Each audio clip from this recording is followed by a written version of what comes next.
검찰에 마지막으로 경고한다. 김건희를 수사하라. 조국혁신당 대표 조국입니다.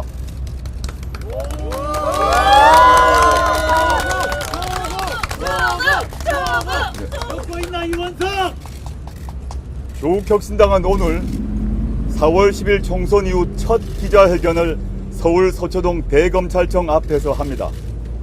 이번 총선에서 확인된 민심을 윤석열 검찰 독재 정권 심판이라는 거대한 민심을 있는 그대로 검찰에 전하려 합니다. 검찰은 즉각 윤석열 대통령 부인 김건희 여사를 즉각 소환해서 조사하십시오. 마지막으로 경고합니다. 검찰도 이번 총선에서 확인된 뜨거운 심판이 자신들과 무관하지 않은 점을 잘 알 겁니다. 두려운 민심을 확인했을 겁니다. 국민들께서는 검찰이 왜 살아있는 권력을 수사하지 않느냐고 꾸짖고 계십니다. 검찰의 서늘한 칼날은 왜 윤 대통령 일가 앞에서는 멈춰서는지 묻고 있습니다. 검찰은 즉각 김건희 여사를 소환해 조사해야 합니다. 이원석 검찰총장과 송경호 서울중앙지검장은 검찰의 명예를 더럽히지 마시길 바랍니다. 역사 앞에 부끄럽지 않은 결정을 하시길 바랍니다. 검찰은 이미 김 여사와 모친인 최은순 씨가 도이치모터스 주가 조작 사건과 관련해 23억 원의 수익을 거둔 사실을 알고 있습니다. 검찰은 관련 재판에 그런 사실을 담아 검찰 의견서까지 제출했습니다. 김건희 여사의 공범들은 모두 처벌을 받았습니다. 검찰은 왜 김 여사를 소환해 조사하지 않습니까? 왜 기소하지 않습니까? 검찰은 당장 김 여사를 소환 조사해 기소 여부를 결정하길 바랍니다. 김 여사가 만약 무혐의라면 국민과 언론의 눈을 피해 다니지 않도록 억울함을 풀어줘야 하지 않겠습니까?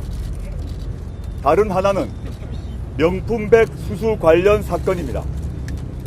온 국민이 공개된 영상을 통해 김 여사가 명품백을 받는 장면을 보았습니다. 검찰은 몰카 공작이라는 대통령실의 해명에 설득력이 있다고 봅니까? 대통령 기록물로 분류해 보관하고 있다는 설명이 타당하다고 생각합니까? 100번 양보해 몰카 공작이라면 관련자들을 소환해서 조사하고 처벌하십시오. 그것과 별개로 김 여사도 당장 소환하십시오. 왜 명품백을 받았는지, 그 명품백은 지금 어디에 있는지, 그 대가로 무엇을 약속했는지 등을 조사해야 합니다. 이른바 김영란법, 부정청탁 및 금품 등 수수의 금지에 관한 법률을 위반했는지 조사해야 합니다. 그래야 검찰은 정권의 수호자가 아니라 공익의 대표자가 될 수 있습니다. 일부 정치검사들을 제외한 검사들께도 권고드립니다. 검사의 자존심을 지키시길 바랍니다. 예전 같으면 평검사 회의가 몇 번 열렸어야 하는 거 아닙니까? 왜 검찰 출신 대통령과 검찰 지도부가 검찰 조직 전체를 망가뜨리는 꼴을 보고만 있습니까? 소소한 저항이라도 해야 하는 것 아닙니까? 이것은 조국혁신당의 요구가 아닙니다. 이번 총선을 통해 확인된 민심입니다. 국민의 명령입니다.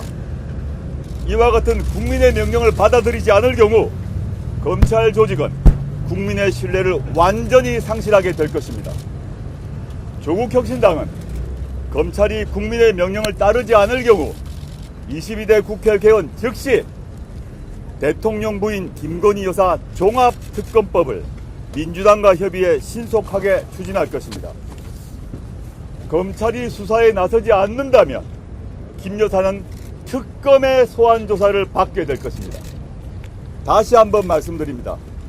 김건희 여사를 즉각 소환해 조사하십시오. 마지막 경고입니다. 검찰에 대한 국민의 명령입니다.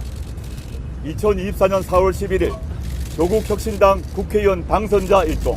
감사합니다.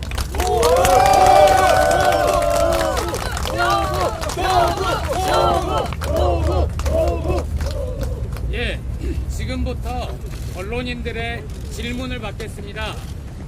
질문하실 기자님들은 손을 들어서 의사표시를 해주시고 반드시 소속사와 성함을 밝혀주시기 바랍니다.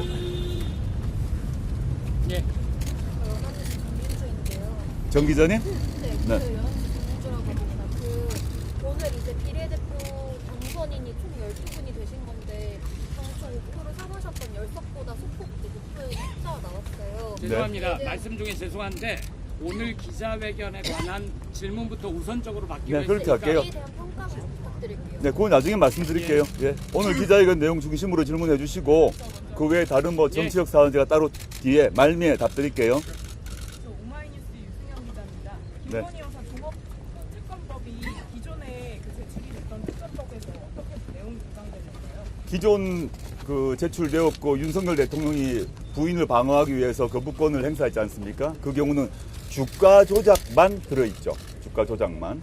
특검법이 당시에 발의되고 통과됐을 시점에 이후 그 시기는 주가 조작만 문제가 되었는데 그 법안이 통과되고 거부권 행사되고 난 그 이후 상황에서 두 가지가 더 추가되었다라고 봅니다.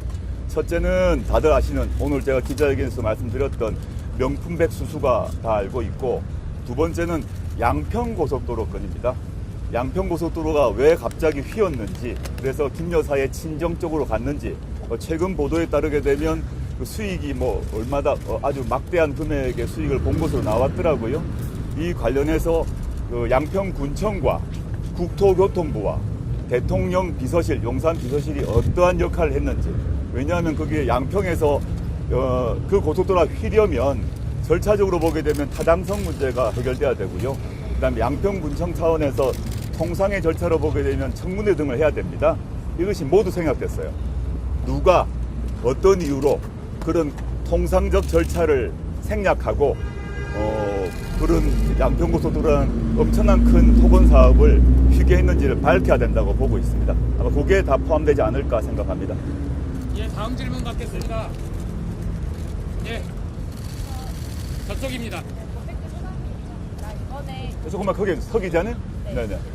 이번에 윤석열 대통령이 거부권을 또 행사할 수 있을 가능성이 있는데 그에 대한 제일 궁금합니다. 저는 4월 10일 총선에서 확인된 민심을 인지하고 또는 그걸 수용하는 대통령이라면 감히 거부권을 행사할 수 없으리라 생각합니다.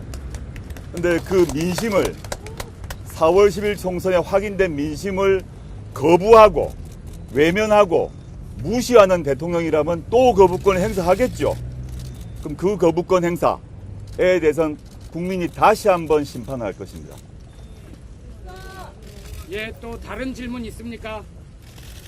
예, 없으시면 한 분 더 있나 봅니다. 예. 네, 안녕하세요. 저 중앙일보의 정용환 기자라고 합니다. 정 기자님? 예. 어제 국회 개원 즉시 한동훈 특검법을 발의하겠다고 공언하셨는데요. 오늘 기자회견 내용을 보니까 김건희 특검법의 경우에는 검찰한테 즉시 수사라고 촉구하셨고 그렇다면 검찰 수사 결과나 이런 걸 좀 본 뒤에 뭐 혹은 수사가 개시되는지 여부를 본 뒤에 그 다음에 판단하시라고 이해하면 될까요? 그러니까 특별검사란 제도의 취지가 무엇이냐 하면 검찰의 통상 말하는 검찰 또는 수사기관의 수사를 통해서 해결될 수 없을 경우 보충적으로 작동하는 것이 특검의 제도의 취지죠. 근데 지금 그 김건희 씨 관련 범죄 혐의 같은 경우는 이미 검찰이 수사를 진행했지 않습니까? 공범들은 이미 다 기소되어서 재판을 받았고 그래서 이미 검찰에게 모든 자료도 있고 검찰이 웬만큼의 진상을 파악하고 있는 상태라고 볼 수밖에 없습니다. 그래서 지금까지 조국신당을 포함해서 민주당이 검찰에 대해서 수사를 요구해왔는데 안 하고 있는 거죠. 그래서 저희가 이제 마지막 기회를 준다. 이렇게 했음에도 안 하면 어쩔 수 없이 특별검사라는 보충적 수단을 발동해서 검찰에 있는 모든 자료를 특검으로 옮겨야 되죠. 지금 몇 년째 방치하고 있는 거 아닙니까? 그런 의미에서 말씀드렸던 것이다 라고 보시면 됩니다. 예, 마지막 질문으로 아까 연합 기자님 잠시만요. 이제 마칠 시간이어서 연합 기자님 질문이 끊겼으니까 그 질문에 답하는 걸로 마치겠습니다. 아까 뭐였죠? 다른 거 하다가. 예. 월드컵 받으신 거에 대한 평가를 좀 부탁드리고 그리고 민주당과의 관계를 앞으로 좀 어떻게 이끌어 나가실 건지 그거에 대한 답변 좀 부탁드립니다. 제가 2월 13일 부산민주공원에서 창당선언 할 때부터 10석을 그 목표로 한다고 했습니다. 원내 3당 목표로 한다고 그때부터 말씀드렸고, 그 뒤에 이제 뭐 언론인분들이나 평론가분들이 여러 가지 뭐 논란 의견들을 또 평가를 얘기하시던데, 결과적으로 보면 4월 10일 총선에서 저희가 목표했던 것을 이루었다라고 봅니다. 물론 뭐 마음 같아서는 더 얻고 싶겠습니다만은 그 자체에 있어서는 일희일비하지 않고 있고요. 원래 목표했던 것을 달성했다라고 생각하고 있고, 앞으로 저희가 이제 12석인데 12석을 가지고 활동을 당연히 할 것이다 하면 여기 계시는 이제 당선자분들이 각 상임위에 들어가지 않겠습니까? 상임위에 들어가서 지금 선거운동 과정에서 저희가 했던 역할, 수는 적지만 빠르고 신속하고 단호하게 각각의 당선자들이 활동하실 걸 생각하고요.